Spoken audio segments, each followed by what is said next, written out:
Jikalau kamu perangilah orang-orang yang tidak beriman kepada Allah sampai mereka membayar jizyah, betul?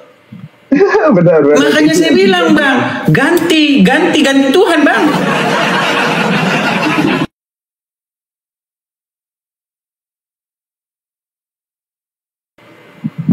Halo Naz.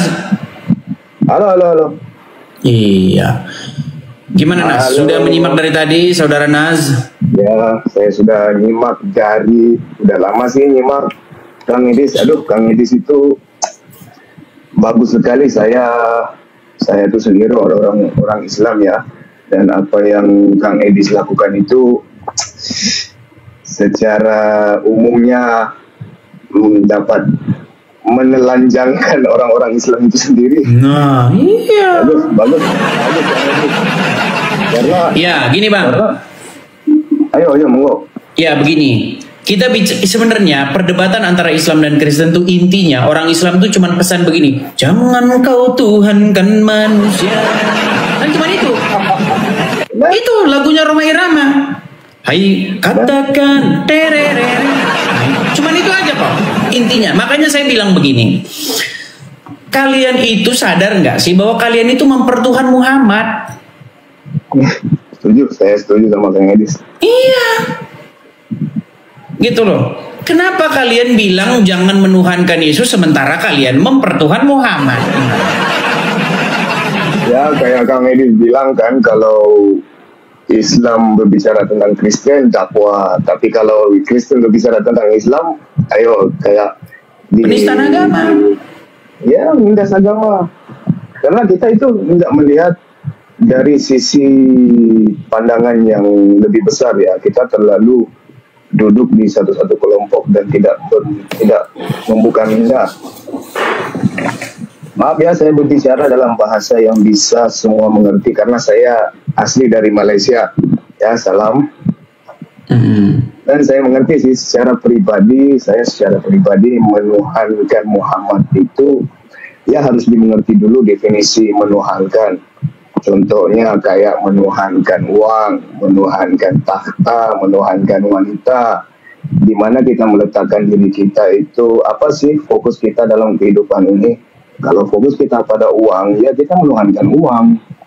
Jadi kita harus mengerti apa itu definisi Muhammad. Saya secara pribadi Muhammad itu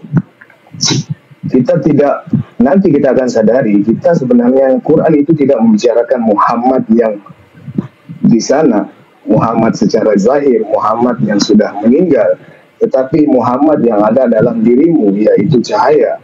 Cahaya yang gimana sih? Bagaimana kamu mau membangunkan Muhammad dalam dirimu? Misal kata kamu sebagai seorang suami, bagaimana kamu menjalankan tanggung jawabmu sebagai suami? Ya, dirikanlah Muhammad dalam dirimu. Salah satu konsep yang dimana sebagai seorang Kristen kita mendirikan Roh Kudus dalam diri kita. Ya, gitu. Oke, saya udah dapat poinnya bang.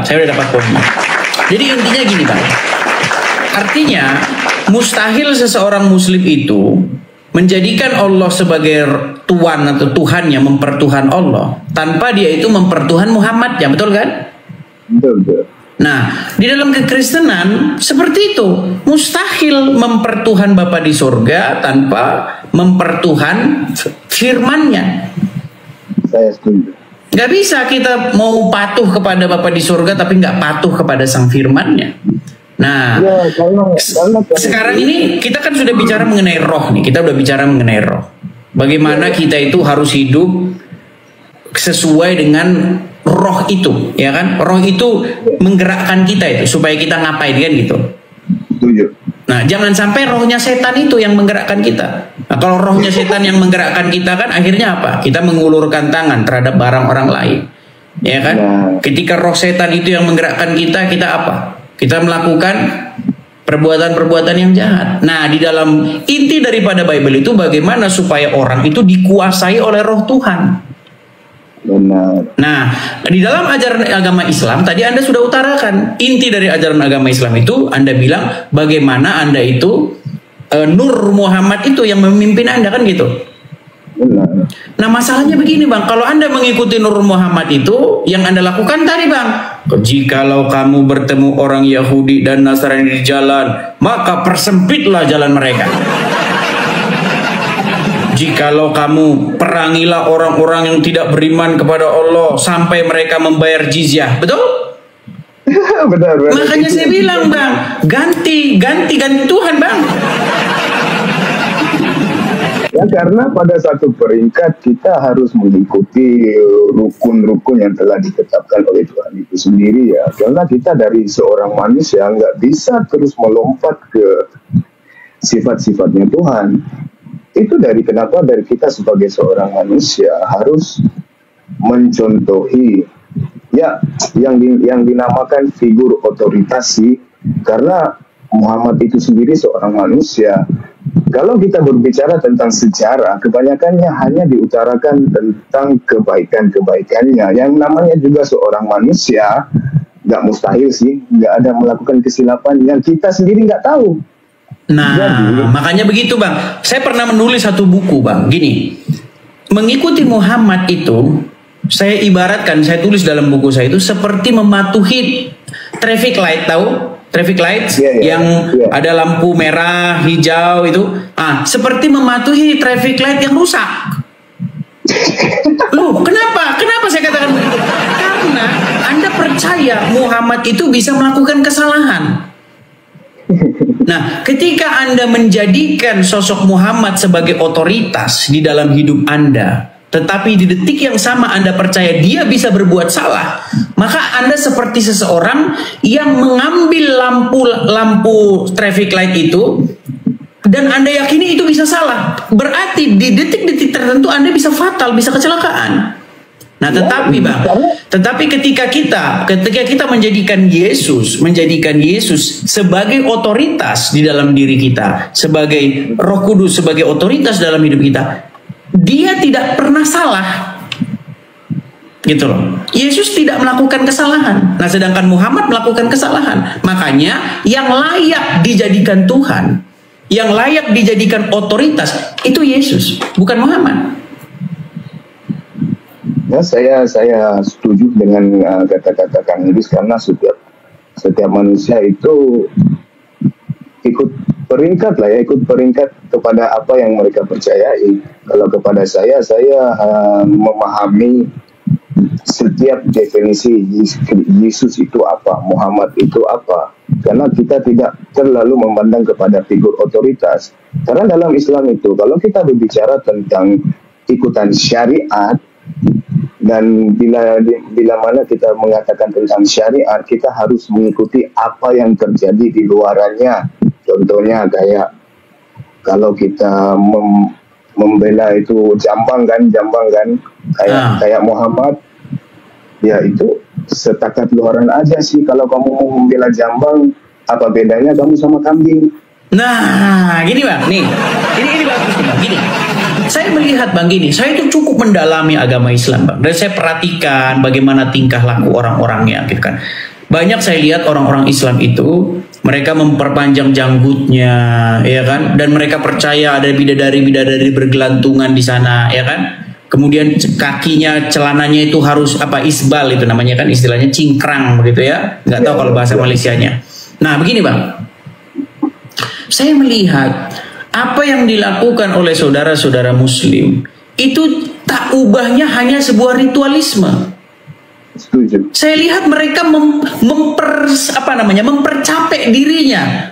Jam tertentu, jam 12 azan, Allahu Akbar, ditinggalkan pekerjaannya, datang ambil air, ya kan, cuci tangan, nanti jam 3 begitu lagi, nanti jam 6 begitu lagi, nanti jam 7 begitu lagi. Gerakan-gerakan badan, ngumpul ke masjid, gerakan badan begini lagi. Saya melihat nilai apa yang dibangun dari kekristenan bang, kekristenan itu tidak bicara soal ritualisme ya, tidak berbicara soal itu, tetapi berbicara bagaimana hidup kita ini dikendalikan oleh Dia, tetapi bukan dikendalikan melakukan gerakan-gerakan badan, enggak. Karena ibadah yang sejati itu di dalam Bible disebutkan adalah ya, membuka-buka belenggu, ya kan, menolong orang-orang miskin, ya kan, memberikan tumpangan dan hal-hal yang baik seperti itu. Ada sebuah hadis, Bang, ada sebuah hadis bunyinya begini. Ya, silakan. Ada salah satu amalan yang tidak bisa dihapuskan oleh sholat sekalipun. Apa itu, Kang? Nah, hadis itu berbunyi bagaimana seseorang itu bekerja keras. Dia sampai berpeluh, berkeringat mencari nafkah, katanya. Ya. Itu hadisnya ada, itu hadisnya sahih, bisa dicek. Ini muslim-muslim kan banyak nggak tahu apa-apa di bawah ini. Dia menganggap saya langsung katanya pendusta yang nyata, katanya. Jadi hadis itu, nah berangkat dari, saya punya pengalaman gini, Bang. Saya lapar gitu ya, saya lapar. Lalu saya pergi ke sebuah warung, namanya itu warung bakmi begitulah ya. Saya lihat tulisannya di situ, sedang sholat katanya. Ini toko ini sering sekali tulisannya sedang sholat, ya kan? Itu sedang sholat. Saya pengen ngobrol dengan dia begitu, tapi memang nggak kejadian. Jadi ada sebuah hadis yang mengatakan bahwa ada amalan yang dia itu bisa menghapuskan dosa, yang dosa itu tidak bisa dihapus dengan sholat. Pertanyaan saya, kalau dia itu berjuang mencari nafkah itu adalah lebih besar daripada sholat itu, kenapa dia malah pilih sholat? Ini kan jadi serba salah. Satu pihak mengatakan meninggalkan sholat nanti dosanya begini. Satu pihak dikatakan bekerja sampai berpeluh berjuang untuk keluarga itu lebih hebat, dahsyat daripada sholat. Ini gimana sih ajaran Islam? Makanya Bang, makin saya pelajari Bang, makin saya sakit kepala. Banyak saya sendiri ya dalam surah Al-Fatihah itu sendiri kan di ayat ujungnya mengatakan tunjukilah kami jalan yang lurus, bermakna kamu berada dalam agama Islam gak bermakna kamu lurus. Enggak, karena dalam Islam itu sendiri kita ada berbagai-bagai kepercayaan. Jadi apa sih yang benar? Ya tanyakan diri kamu yang seperti yang dibicarakan tadi kayak Kang Edis.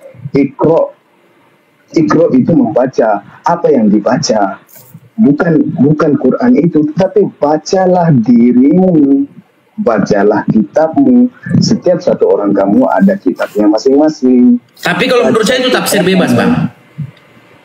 Ya itu kalau pada satu kepercayaan tauhid lah sih.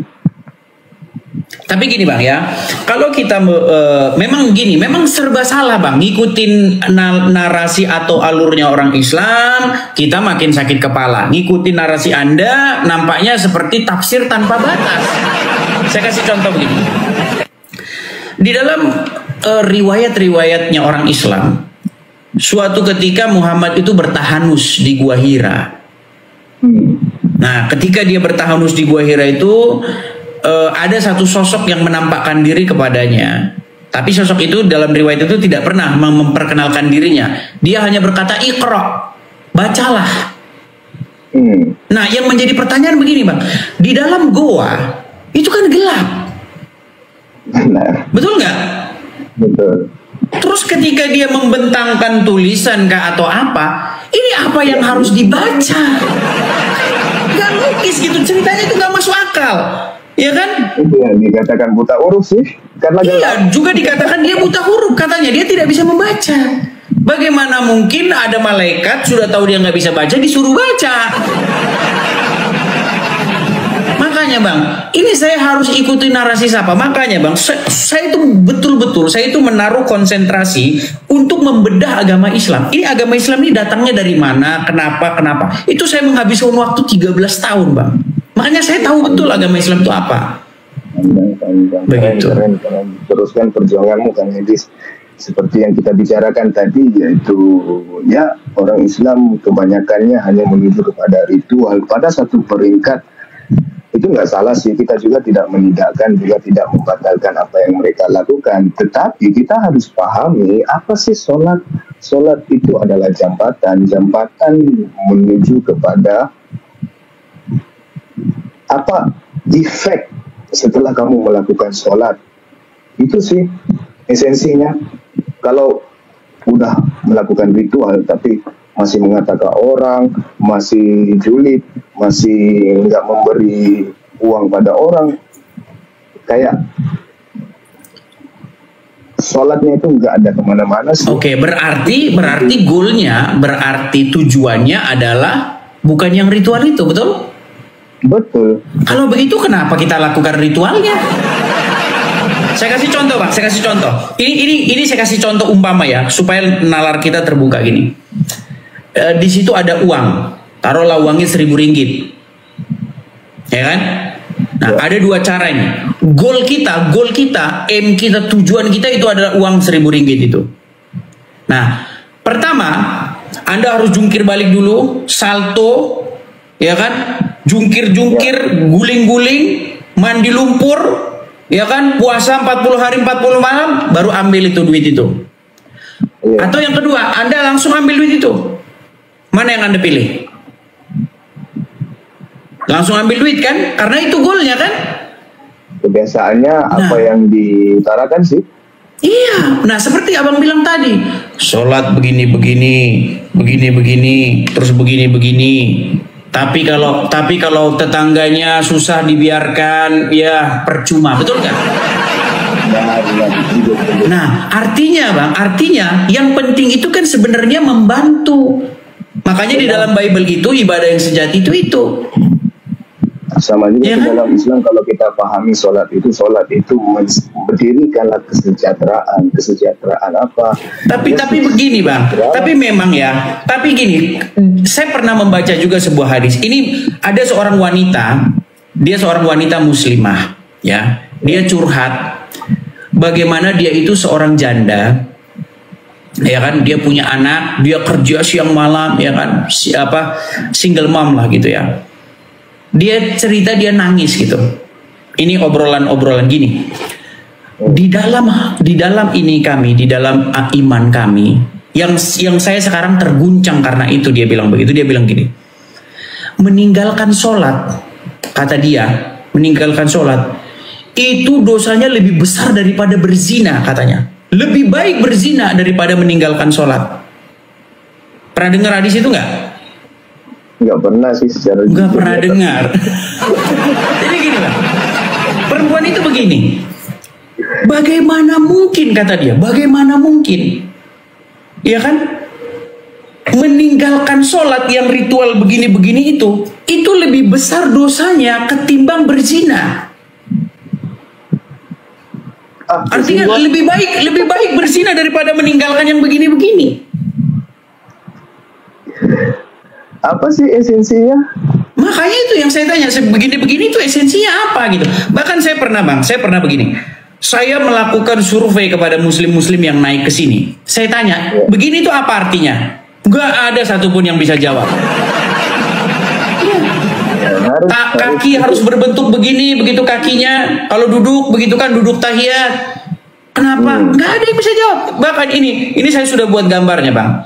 Ini saya memberikan challenge ya. Kalau ada orang Islam yang tahu kenapa duduknya harus begini, kenapa harus begini, saya tutuplah channel saya ini kalau ada yang tahu. Kalau ngarang iya, kalau ngarang bebas. Oh itu begini ya. Namanya ngarang kan. Iya. Gitu. Coba lah saya tanya, kenapa duduknya harus begini nih? Ini kenapa ini? Dan begini kenapa harus apa ini? Gitu. Kalau saya sendiri kalau sampai ke tahapan ini saya nggak ngerti sih, tapi saya mengerti dari awalnya mengapa kita begini. Ayo kalau ada polisi lagi tangkap, angkat tanganmu. Ini namanya surrender. Iya, tapi kan itu kan cocok, kalau di sini namanya cocokmologi. Artinya marrying up gitu loh. Apa? Cocok-cocokan begitu. Seperti itu, Bang. Oke ya, kita berikan kesempatan kepada muslim yang lain ya. Satu soalannya buat silakan. Bang Edis itu memang aslinya Kristen apa dari Muslim? Kristen Bang, saya sejak lahir itu Kristen. Tapi masa kecil saya itu saya habiskan bermain-main dengan teman-teman saya Muslim. Oke. Seperti itu. Jadi ada dorongan untuk mengambil tahu lah ya. Iya, karena dulu saya itu dulu kerjanya itu kalau malam-malam ikut ke langgar, ikut ngaji, ya kan, ikut takbiran. Iya, masa kecil saya seperti itu. Oke. Jadi sebelum saya pergi, saya ingin berfungsi kepada rekan-rekan semua. Kita harus mengerti apa itu definisi Islam. Karena Islam itu ada I kecil sama I besar. Kalau kita berbicara tentang I kecil, kita berbicara tentang orang-orangnya lah ya. Kalau kita berbicara tentang I besar, kita bukan berbicara tentang agama, kita berbicara tentang adakah dirimu sudah selamat. Ya itu sih. Itu harus menjadi satu tanda tanya dalam dirimu. Iya. Oke, Bang. Kalau saya sih pesan saya cuma satu, Bang, ya. Saya menyarankan kepada Abang supaya mengganti otoritas, mengganti yang mengendalikan hidup Abang dari Muhammad, dari Nur Muhammad menjadi Roh Kudus yang diutus oleh Tuhan Yesus, seperti itu. Kalau Roh Kudus yang mengendalikan hidup Abang, nanti Abang kalau ketemu orang itu mengasihi sesama manusia. Tapi kalau Nur Muhammad yang mengendalikan Abang, nanti kalau ketemu orang Yahudi dan Nasrani wajib mendesak mereka ke jalan yang sempit. Oke, gitu ya Bang ya. Oke, saya sapa dulu. Terima kasih Kang Edis. Sama-sama Bang Nas. Ya, sama-sama Bang, sama-sama. Saya turunkan ya Bang ya. Ya. Ya, itulah ya teman-teman ya. Jadi intinya itu teman-teman ya. Inti daripada agama, inti dari itu sebenarnya bagaimana itu Anda hidup di bawah kontrol. Anda under kontrolnya siapa, begitu. Ketika Anda berbicara tentang kekristenan, Anda itu harus hidup di bawah kontrol daripada Roh Tuhan, Roh Kudus. Makanya Roh Kudus itu harus jadi Tuhan di dalam hidup kita. Nah, itulah yang inti daripada kekristenan. Begitu. Hidup kita itu dikendalikan oleh Roh Tuhan itu. Roh itulah yang membawa kita melangkah seperti itu. Nah, Bapa mengendalikan kita dengan perantaraan firman-Nya, dan kita sekarang itu dikendalikan oleh Roh-Nya. Makanya ada Bapa, Firman, dan Roh Kudus. Begitu. Nah, yang si Juma pun sebenarnya seperti itu. Anda harus patuh, taat sama Allah lewat Muhammad. Gak bisa Anda taat sama Allah, gak taat sama Muhammad, gak ada jalan ceritanya. Gak ada jalan ceritanya. Bagaimana cara Anda mengasihi Allah itu? Harus mengasihi Muhammad. Gitu.